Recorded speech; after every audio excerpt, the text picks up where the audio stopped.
together on our knees.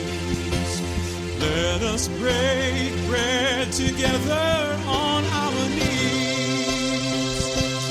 When I fall on my knees with my face to the rising sun, oh Lord, have mercy on me. Welcome to the Bible Speaks with Elgin Kerlock. The Bible Speaks is a weekly ministry of Harvest International. Our prayer is that the Bible Speaks will encourage you in your study of God's Word. You will be able to contact Elgin at the address given at the end of this broadcast. And now, here's Elgin. Brothers and sisters, I welcome you from wherever you are, whenever you're listening, and whoever you are, to the words of inspiration.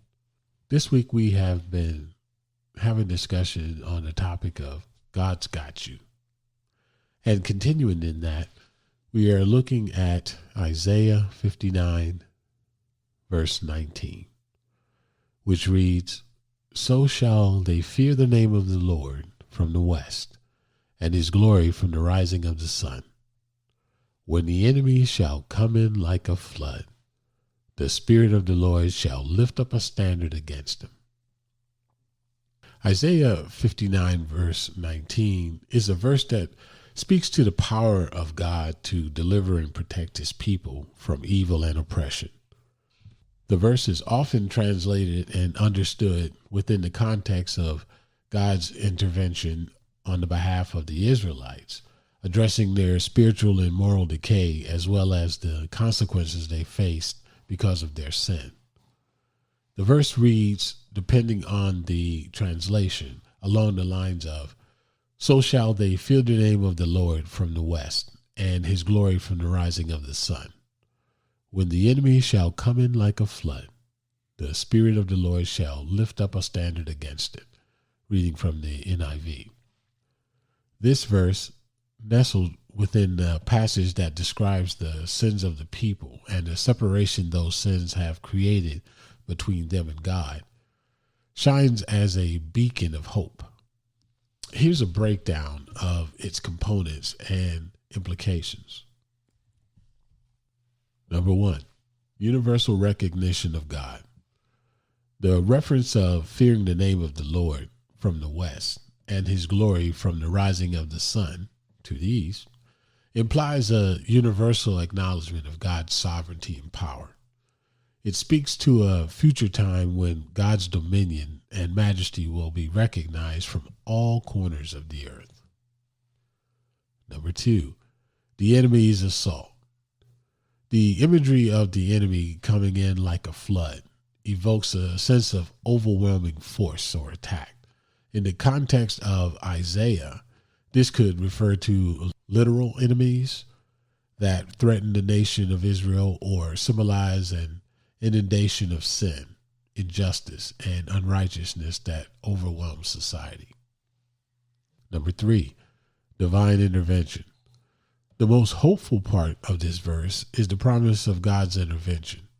The Spirit of the Lord shall lift up a standard against him. This suggests that when evil comes to prevail, God himself will raise a banner of victory and gather his people, providing a way of escape and protection. The standard or banner symbolizes God's presence and power to save and deliver. When Isaiah describes the enemy coming in like a flood, he uses a powerful metaphor to convey the overwhelming and sudden nature of the attack or threat posed by the enemy. Floods in the ancient Near East, as in many parts of the world, are catastrophic events that can wipe out crops, homes, and lives without little warning. They were overwhelming forces of nature that could change the landscape entirely, leaving devastation in their wake. In this context, the imagery serves several purposes. One, overwhelming force. Two, suddenness and surprise. Just as floods can rise quickly and without much warning, the enemy's approach is depicted as sudden and unexpected, catching people off guard and testing their readiness and resilience. Pervasiveness. A flood covers everything in its path, leaving no place untouched. Similarly, the enemy's attack is portrayed as pervasive, affecting all aspects of life and society. Number 4, destruction and despair. Just as floods leave destruction and despair in their wake, the invasion of the enemy threatens to bring about spiritual, moral, and potentially physical ruin. Yet within this stark imagery, Isaiah introduces a note of hope.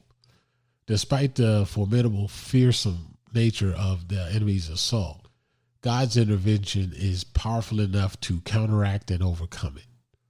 The Spirit of the Lord will raise a standard against the flood, providing protection and salvation for his people. This contrast between the destructive power of the enemy and the saving power of God highlights the theme of divine deliverance and the ultimate futility of opposing God's purpose.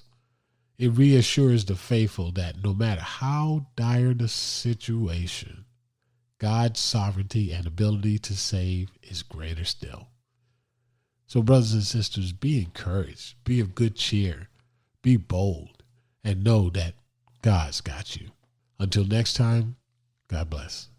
I've wandered far away from God.